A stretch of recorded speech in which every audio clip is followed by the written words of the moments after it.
안녕하세요, 여러분. 토픽2 64회 기출문제 풀이 듣기 17강입니다. 오늘은 43번부터 44번까지의 문제를 같이 풀어보도록 하겠습니다. 자, 43번 풀어보시죠. 다음은 다큐멘터리입니다. 잘 듣고 물음에 답하십시오. 새끼 상어가 꼬물꼬물 헤엄을 치는 이 작은 공간은 어미 황갈색 수염 상어의 자궁 속이다. 새끼 황갈색 수염 상어는 인간과 마찬가지로 이곳에서 약 10개월을 보낸다. 그런데 영양분을 공급받아야 할 탯줄이 보이지 않는다. 어떻게 영양분을 섭취하는 걸까? 어미 상어는 수정이 되지 않은 수십 개의 무정란을 자궁 속에 가지고 있다. 탯줄이 없어 움직임이 자유로운 새끼 상어는 이 알들을 찾아다니며 먹는다. 어미 상어 뱃속에서부터 헤엄치는 법과 먹이 찾는 법을 함께 익히고 있는 셈이다. 세상을 살아갈 만반의 준비를 모두 마친 후 마침내 새끼 상어는 자궁 밖으로 나온다. 자, 이번 문제는 다큐멘터리입니다. 자, 여러분들은 다큐멘터리를 자주 보시나요? 네, 보통 다큐멘터리는 동물들을 주로 이제 촬영해서 우리가 잘 알지 못했던 것들을 다큐멘터리를 통해서 알게 되는, 그래서 가끔 보면 재미있어요. 그런데 자주 보면 조금 지루한 맛이 있죠. 네, 잠깐 여담이었는데요. 자, 그럼 첫 번째 문제는 중심 내용을 파악하는 문제예요. 그래서 대략을 이해하고 그 안에서 가장 중요한 내용이 뭔지를 여러분들이 파악하셔야 돼요. 그런데 먼저 여기에서 도대체 무슨 얘기를 하는지는 좀 알아야겠죠. 일단 상어라는 말이 계속 나오고 있어요. 상어. 자, 상어 여러 가지 종류가 있죠. 여러분, 선생님은 상어 하면 떠오르는 게 조스예요. 조스. 자, 여러분도 아시나 모르겠어요. 자, 이게 바로 여기 나오는 황갈색 수염 상어예요. 여기 수염이 난 거 여러분들 보이세요? 네, 잘 한번 보세요. 황갈색 수염 상어예요. 자, 이 상어가 새끼 상어예요. 새끼 상어가 꼬물꼬물 헤엄을 치는 작은 공간. 자, 여기가 바로 어디예요? 이 상어가 어미 상어예요. 엄마 상어. 엄마 상어의 이 뱃속 안이 자궁이 있어요. 자궁이 있고요. 이 자궁 안에서 새끼 상어가 이렇게 돌아다닐 수 있어요. 그리고 이쪽 한쪽이 여기 있고요. 다른 쪽 한쪽도 다닐 수 있는 거죠. 그래서 공간이 조금 있어요. 참 신기하죠. 상어가 엄마 자궁 속에서 태어나기 전에 막 이렇게 헤엄을 치고 다녀요. 자, 얼마 동안요? 인간처럼 약 10개월을 엄마 뱃속에서, 자궁 속에서 보낸다고 해요. 자, 그런데 영양분을 공급받아야 할 탯줄이 보이지 않아요. 자, 탯줄이 뭔가요? 영양분은 뭔가요?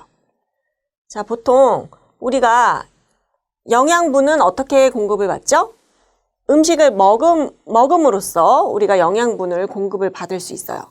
그런데 뱃속에 있는 아기들은 이렇게 탯줄을 통해서 엄마하고 연결이 돼요. 그래서 엄마가 밥을 먹으면 그 엄마의 영양분이 아기한테로 가는 것이죠.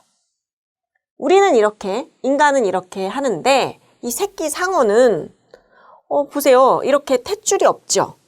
탯줄이 없으면 어떻게 영양분을 공급받나요? 얼마 동안? 10개월 동안이요. 10개월 동안. 어떻게 영양분을 공급받는지 선생님도 잘 몰라서 이번에 많이 찾아봤어요. 그런데 여기 보니까 어미상어는 자, 이 수정이 되는 상어가 있으면 다른 수정이 되지 않는 수십 개의 무정란을 자궁 속에 가지고 있대요. 계란이라고 보시면 돼요. 알. 알이 이 새끼 상어하고 같이 있는 거예요. 뭐 많게는 한 52개 정도까지 있다고 해요. 그래서 그 무정란을 먹으면서 영양분을 섭취하는 거죠. 그래서 영양분을 공급받을 수 있는 거예요. 제공을 받는 거죠. 자, 그리고 이 뱃속에서 헤엄을 치는 거예요. 헤엄을 치면서 알들을 찾아서 먹어요. 그래서 뱃속에서부터 먼저 어떤 거? 헤엄치는 법과 먹이 잡는 법, 먹이를 찾는 법을 함께 배우는 거죠. 익히는 거죠. 세상을 살아갈 만반의 준비를 모두 마친 다음에 그 다음에 새끼 상어가 세상에 태어날 수 있는 거예요. 자궁 밖으로 나오는 것이죠. 자, 이 중심 생각은 그럼 세상을 살아갈 만반의 준비를 모두 마친 후에 새끼 상어가 자궁 밖으로 나온다는 겁니다. 그럼 이 내용과 같은 내용이 어디 있나요? 4번이죠. 자, 우리가 이제 중심 생각을 보면 눈치챘는지 모르겠지만 보통은 처음과 마지막 또는 마지막에 나와요. 한국 사람들이 말할 때는 항상 끝까지 들어봐야 되죠. 네, 물론 그게 이제 문장의 특징이 그래서이기도 하지만 또 문장뿐만 아니라 글도 이렇게 마지막에 중요한 부분을 많이 말하고 있어요.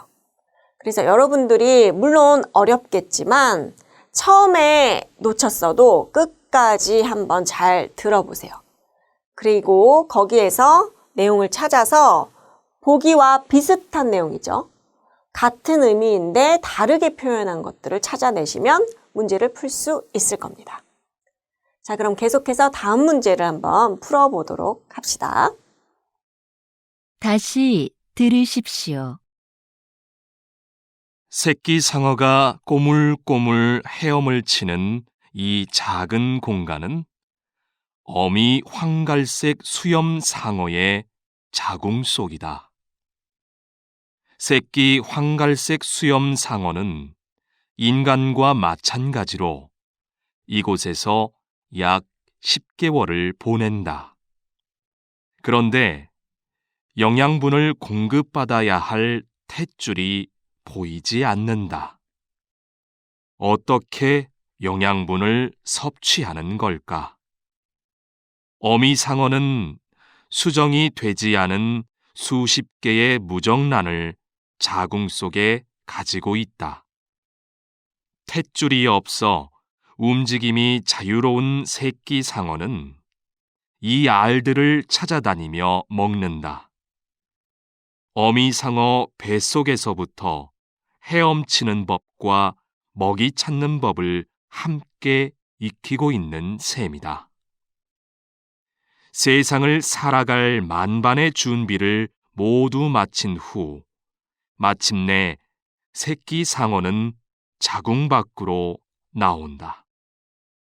자, 44번 문제. 여러분들 답을 다 찾았죠? 왜냐면 선생님이 지금 조금 전에 설명한 부분에 답이 다 나왔어요. 그래서 쉽게 풀었죠. 와, 다들 축하합니다. 자, 44번 문제를 풀려면 아주 쉬워요. 자, 영양분을 공급받아야 할 탯줄이 보이지 않는다고 했어요.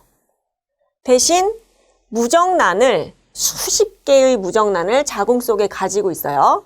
그래서 그 새끼 상어가 이 알들을 찾아다니면서 먹어요. 그래서 영양분을 공급받을 수가 있는 거죠. 그래서 왜 이 무정란들을 먹나요? 질문이 무정란을 먹는 이유죠. 답은 몇 번이죠? 2번입니다. 다 맞았죠? 네. 이렇게 17강을 같이 풀어봤습니다. 자, 그럼 이제 남은 건요. 18, 19, 20강 이렇게 3강이 남았습니다. 자, 이제 멀지 않았습니다. 여러분 조금만 더 힘내세요.